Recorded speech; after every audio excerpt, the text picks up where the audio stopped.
Bienvenue dans ce nouvel épisode. Alors on se retrouve aujourd'hui à cet endroit pile où dans quelques heures on aura notre nouvelle acquisition. Alors je suis méga impatient. Donc on attend Quentin pour aller la chercher. On est obligé d'être deux forcément pour la ramener. En petit indice, qu'est-ce que je peux vous dire? C'est une voiture qui se rapproche de la E30. Donc c'est pas une E30, c'est une voiture qui se rapproche de la E30. La même face avant mais juste un tout petit peu plus large. Ouais, je pense qu'avec cet indice tout le monde a trouvé. Je vous en parle pas plus pour l'instant parce qu'elle rend 1000 fois mieux en photo et en vidéo qu'en parole. Et en parlant du loup, ouais, il arrive. Il y a Quentin qui est là. Alors, histoire de bien le réveiller, je vais lui booster un petit peu le cœur. J'éteins les lumières et je lui fais un bon coup de flip.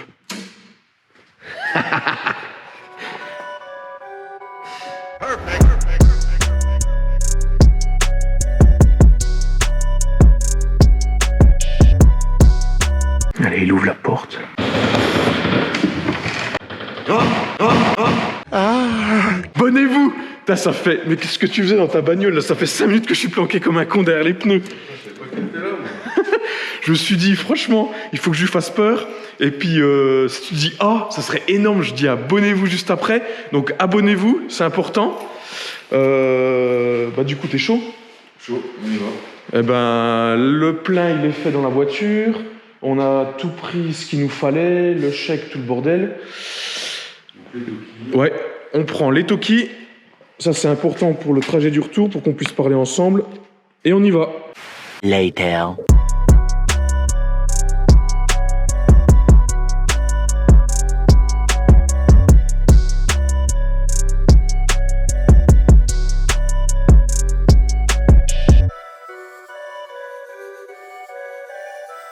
Nous revoilà après 4 heures de route avec le fameux sujet de la vidéo. Donc c'est une BMW E34 pour ceux qui n'avaient pas reconnu.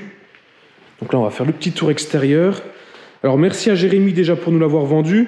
Bon, avec les 200 km, elle est de nouveau sale, mais Jérémy nous l'avait vendu dans un état irréprochable, lavé intérieur extérieur. Donc merci à lui. Donc voilà l'extérieur. Donc on va faire une petite présentation. Déjà intérieur, extérieur, moteur. Et vous allez voir que vraiment, elle est dans un état, pour 1995, elle est dans un état presque parfait. Il y a 2-3 petits points à revoir, dont certains, en particulier un, qui est un petit peu cher, ça va être de la sellerie. Mais sinon, un tout petit peu de carrosserie très léger. Et on est reparti sur une voiture qui sort de concession, quoi. Ça, c'est vraiment le truc qui m'a fait acheter cette voiture. À la base, je voulais partir sur un essence. Alors, je ne savais pas si c'était une 39. Je voulais une série 5. Du coup, je suis tombé là-dessus. Donc, c'est un 2,5 litres diesel. Mais l'occasion a fait que je ne pouvais pas passer à côté. Et je la voulais absolument. Alors, regardez-moi la gueule de ces anciennes BM. Juste avec la E30 à côté. Ah, j'adore. Alors pour l'intérieur, on est sur un intérieur marron clair. C'est pas gris, c'est plus sur le marron. La casquette de compteur avec tout le tableau de bord marron, ça j'avais jamais vu. Je pense pas que ça court les rues. Et ça j'aime bien. Pareil pour les portes. Les boiseries sont dans un état mais nickel. 2-3 petites craquelures. Comme ici. Je sais pas si on la voit bien en vidéo. C'est très léger, Franchement, c'est très très léger. Le seul point négatif, c'est les sièges à l'avant. Alors du coup, ça, il faudra le faire refaire. Je vais essayer de trouver un sellier qui prend pas trop cher. En attendant, j'ai une solution. On y revient dans 5 minutes. Le siège passager qui est dans un meilleur état. Alors là, le truc, c'est que pour moi, ils n'ont jamais été entretenus. Donc le cuir, il a rétréci. Et après, avec le poids et les années, ça s'est arraché. Dommage parce que, hormis ça, à l'intérieur, elle est vraiment nickel. Le petit volant en bois qui va bien, donc il n'est pas d'origine, mais on a quand même le volant d'origine. Elle a 310 000 km, j'ai passé les 310 000 km en allant la chercher. Le poste, moi j'aimerais bien réussir à en retrouver un neuf, un d'origine surtout. On a le combiné avec toutes les touches, et ça c'est plutôt pas mal. Parce qu'on a la consommation instantanée, la consommation moyenne, on a l'heure, on a les kilomètres restants avec le gasoil dans le réservoir, on a la température extérieure, on a vraiment pas mal de choses. Le bisone, alors pour cette époque-là, je pensais pas... Bon, les manuels, mais on a quand même le bisone. L'électrochrome, alors ça pareil, je savais pas que ça existait sur les 34. Le ciel de toit, il a été refait, il est parfait. À l'arrière, on est dans un état proche du neuf. Il faudra juste que je traite un petit peu les cuirs parce que pour moi, ils commencent à être un petit peu vieux. Il faudrait leur donner une petite cure de jouvence, j'ai envie de dire.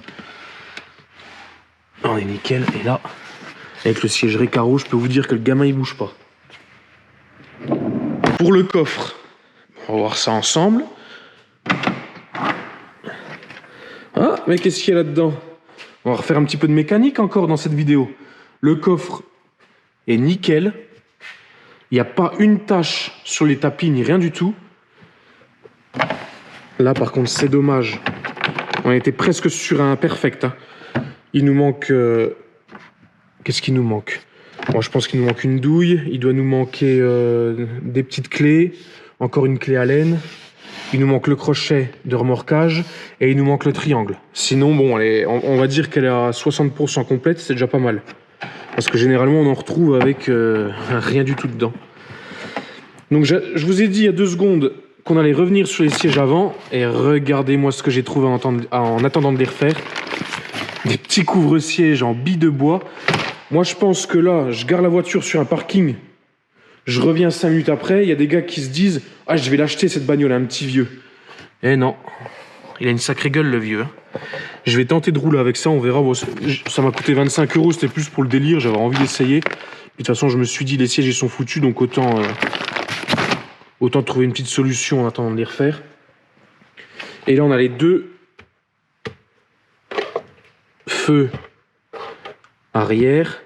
Alors pourquoi je les ai rachetés avant d'avoir la voiture? Celui-ci, il est nickel. Par contre, celui-ci, il est noté sur le rapport du contrôle technique. Il est cassé ici. Donc moi, ça c'était un pack de 2. Le mec, il voulait pas en vendre qu'un seul, donc j'ai acheté les 2. Et celui-ci, on va pouvoir le remplacer.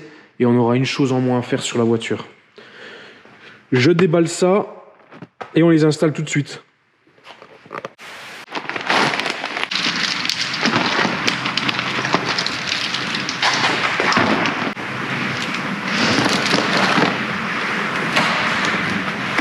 Bon alors c'est vraiment pour le délire hein, que j'ai mis les boules. Je compte pas du tout laisser comme ça. C'est juste qu'en attendant que je refasse faire les sièges, la déchirure se voit moins. Et puis j'ai jamais mis mon boule dans ces boules. Donc je me suis dit, allez vas-y, pour le petit délire, on va lui poser ça. Niveau extérieur maintenant. Donc là on a les 4 jantes avec les pneus neige neufs. Les 4 jantes. Il n'y en a pas une seule qui a un accroc de trottoir, rien du tout. Alors, je ne peux pas vous dire si ça a été refait ou pas, mais à mon avis, non. Et ça, j'adore aussi, je ne vous l'ai pas remontré dans le coffre, mais on va rouvrir un petit coup le coffre. Hop. Vous poussez-vous. On a la jante d'origine qui a jamais servi avec le pneu d'origine. C'est un Pirelli P6000. Et ça, je sais que c'est d'origine. Et quand je regarde le pneu, il n'a jamais touché le bitume. Et ça, franchement, ça devient rare. Et j'aime bien. Donc les 4 jantes sont nickel. C'est des jantes en 15. Pour la couleur, je vais vous dire ça tout de suite. On ouvrira le capot juste après, puis je vous montrerai la couleur. Moi, j'ai une question. Est-ce que vous pensez qu'elle serait mieux avec les feux jaunes, avec les phares jaunes ou pas? Moi, j'hésite vraiment. J'aime beaucoup, sachant que les ampoules sont déjà jaunes. Donc la nuit, quand je roule, c'est jaune. Mais je me dis, quand je vois la E30 avec ses feux jaunes, je me dis que la E34, elle peut vraiment être stylée avec les feux jaunes. Dites-nous en commentaire si vous préférez les feux jaunes, les phares jaunes, pardon, ou si vous les préférez blancs avec les ampoules jaunes, comme c'est actuellement en fait. Niveau carrosserie, ce qu'il y a à refaire, franchement, pas grand-chose. Il y a le bas de caisse à droite à repeindre. Donc là, on a 2 griffures qui se prolongent jusque derrière, jusque là et vraiment jusqu'à l'extrémité ici. Donc il y aurait déjà ça à repeindre. Et la deuxième chose à repeindre, pareil, c'est rien. Hein. Je sais pas, voilà, là, on le voit un petit peu, on le distingue un peu, mais en vrai, ça se voit un petit peu plus. C'est une traînée blanche. Alors, je sais pas ce que c'est, mais au polish, ça part pas. J'ai l'impression que c'est sous le vernis. Alors, je sais pas trop ce que c'est. Et pour moi, il y aurait ça à refaire. L'aileron, c'est quoi comme aileron déjà? C'est la marque Carmania 5005. Alors, je me suis pas renseigné dessus. Je sais pas si c'était quelque chose qui était sur le catalogue BMW. Mais je pense plutôt que c'est un truc entre guillemets tuning. Même si, franchement, ça pourrait être d'origine. Hein. Donc, je sais pas. Je me renseignerai là-dessus. Ah, il n'est pas bougé.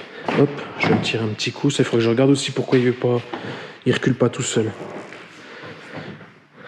Hop là. Je vous parle du moteur tout de suite. Juste pour la couleur, c'est un Soren Blue métallique. C'est un bleu pailleté et franchement, c'est nickel. Ça change du noir et ça change du blanc qu'on voit tout le temps sur ces voitures.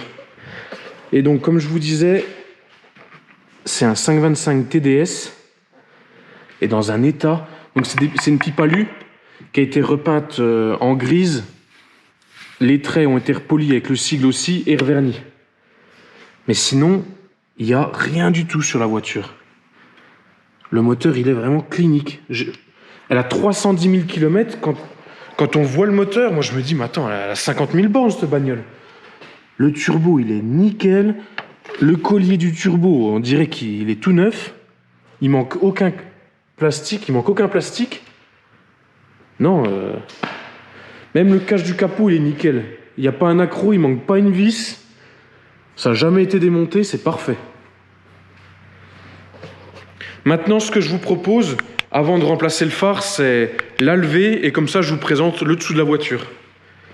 Donc, je me mets au volant, je pousse l'autre voiture et on la monte. Ouais. Parce que moi aussi, j'ai envie de voir le dessous. Quand je suis allé la voir, je m'étais penché en dessous, mais bon, j'ai déjà rien vu de dramatique et je pense qu'elle est exempte de rouille. Sachant que sur le contrôle technique, je vais vous le montrer aussi, il y a 4 lignes. Donc une ligne, c'est pour le feu arrière gauche qu'on va changer. Et la deuxième ligne, c'est les réglages des antibrouillards qui sont trop bas. Enfin voilà, les contrôleurs techniques, arrêtez de nous emmerder avec ça.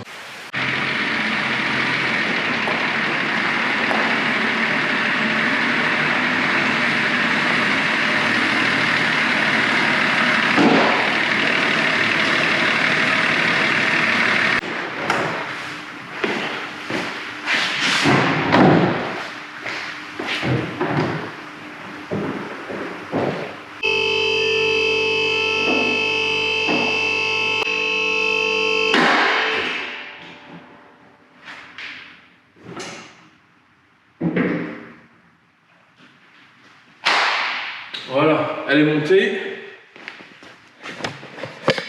Alors, on va regarder ça ensemble. Le dessous de la voiture.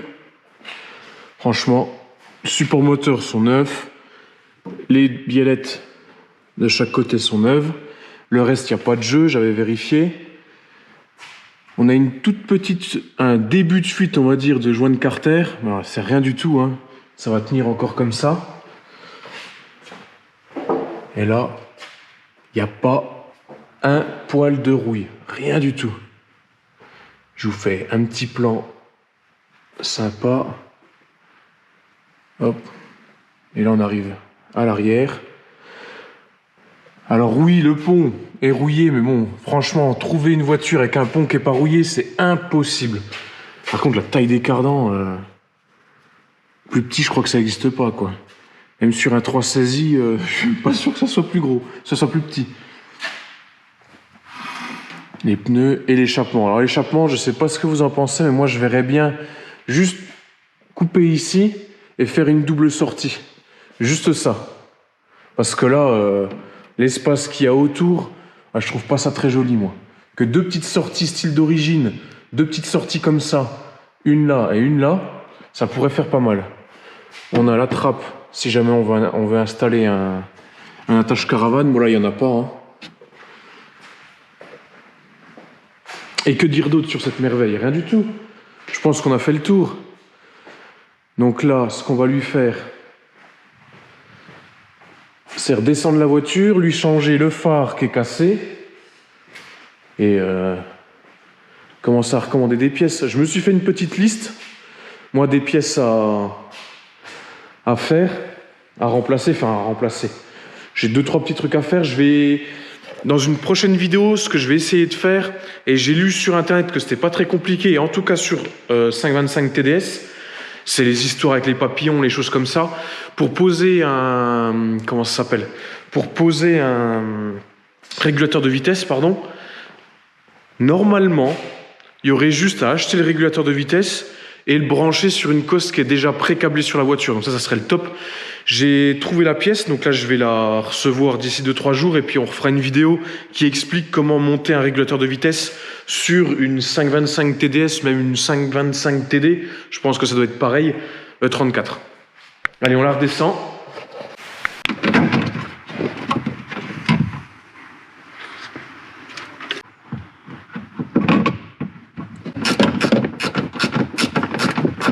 Voilà, donc là on a remonté le nouveau phare.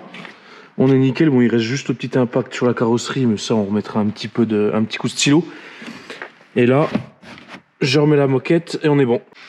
Allez, maintenant que ça c'est fait, je vous avais promis de vous montrer le rapport du contrôle technique qui est juste là, avec moi. Alors c'est simple, on a 3 lignes en fait, je vous avais dit 4, mais en fait on a 3 lignes. La première c'est les tambours de frein, disques de frein à l'avant légèrement usés. Donc ça je sais pas ce que ça veut dire, hein. C'est soit c'est usé, soit c'est encore bon. Donc ça c'est une ligne pour moi qui sert à rien. Le réglage des anti-brouillards, bon bah ça c'est comme d'hab. Et le fonctionnement de l'indicateur et le feu de direction, c'est ce qu'on vient de changer. Donc au final pour moi là, on se retrouve avec une voiture qui a 0 défaut. 310 000 km, 0 défaut. Ça fait plaisir de tomber sur des voitures comme ça. Alors dans 2 semaines, on se retrouve avec la E46, donc on continue la prépa sur le drift.